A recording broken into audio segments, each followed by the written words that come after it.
Uju has also been doing some work. She's been focused on the holiday culture and how it can impact us as workers who work every day, how it can impact us positively. But this time, she's looking at the economic benefits. Uju, I know you were busy doing your research and putting your package together. We're curious now. Please share. Taking a holiday is such a delight, yet not without its demands and benefits.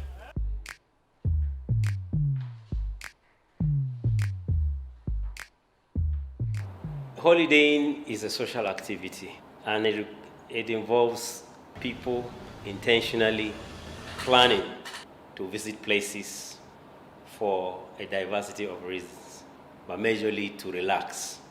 In so doing, you pay fares, whether you join a taxi or you hire a bus or you take a flight.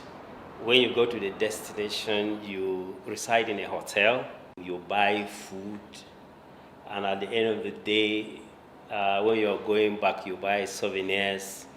So you discover that in the chain of this activity, from where you live to the destination, and all the movements of sightseeing which involve you paying one token or the other to see something of benefit, you're empowering some people. You're paying some money for some services. In the process, income is going to some people's pockets. In the process, those people, instead of being idle, they go back home happy that they got some income. So their employment at that level is being sustained. Different sectors of society and activities add to the nation's economic development and well-being. The state of a nation's economy, therefore, is a reflection of the input and output of her workforce. The mindset of Nigerians as regards holidaying and relaxation depletes or rejuvenates the people, in turn reflecting on a healthy or an unhealthy GDP. If you know the cost of traveling to London for summer, I mean, you will be shocked. Traveling to the US for summer, but Nigerians have all bought tickets. A lot of Nigerians have bought tickets.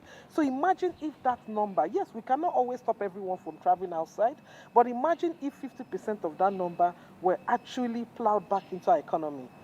Instead of going to London, I go to Obudu, if Obudu was really functioning. Instead of going to US or Haiti, I go to Idori Hill or go to Yankari Game Reserve. You know what it means. It means that we are going to have those people will employ more people. Do you know what happens with most economy that is dependent on tourism? During the summer, do you know that they employ extra 50% workforce to help them? They employ more people because they know people are coming to their nation. That is also driving their GDP. There'll be local tourism, there'll be local guides taking them around. I mean, it is unquantifiable. And this is what Nigeria can leverage on. Add value to those places, make them such a way that people are attracted to come and see them. Even during the summer, instead of taking your child abroad, those things they've taught them in social study, in history class, civic education, they go and see them. So the tourist sector of Nigeria, contribution to GDP as of 2021, I think that's the last figure that the NBS has, is 5.1 billion. I mean, 5.1 contribute to compared to what the informal sector is raking in a quarter of 200 billion. You can see the disparity. Tourist sites abound in Nigeria, but to what extent are they used to influence the economy of Nigeria?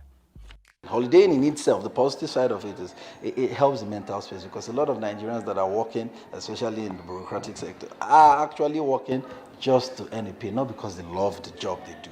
Most people, you see microbiologists working in banks. But if you see people that love the job they do, the holidays they would take it if they need to take it, and they will keep working if they need to work. So the fact that people digress and use holidays as an escape is just because of their mental space and their mental sanity. Visit to parks, beaches, recreational centers give opportunity for new relationships, creating social bonding and improved society. Prior to now, the tourism sector had no law. At the end of last year, 2022, the president approved a new law for Nigerian tourism. And that's why former NTDC is now called NTDA. All the challenges that hitherto frustrated collective bargaining and integration of all forces from the private and the public sectors will now be a thing of the past. Improving on the nation's holidaying attitude is therefore a panacea for improved economy.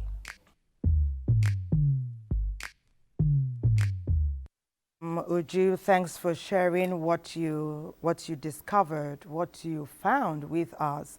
In everything, when we partner with those who understand the terrain and understand what is needed to progress, then we're taking giant steps forward. And that's what we must do most of the time.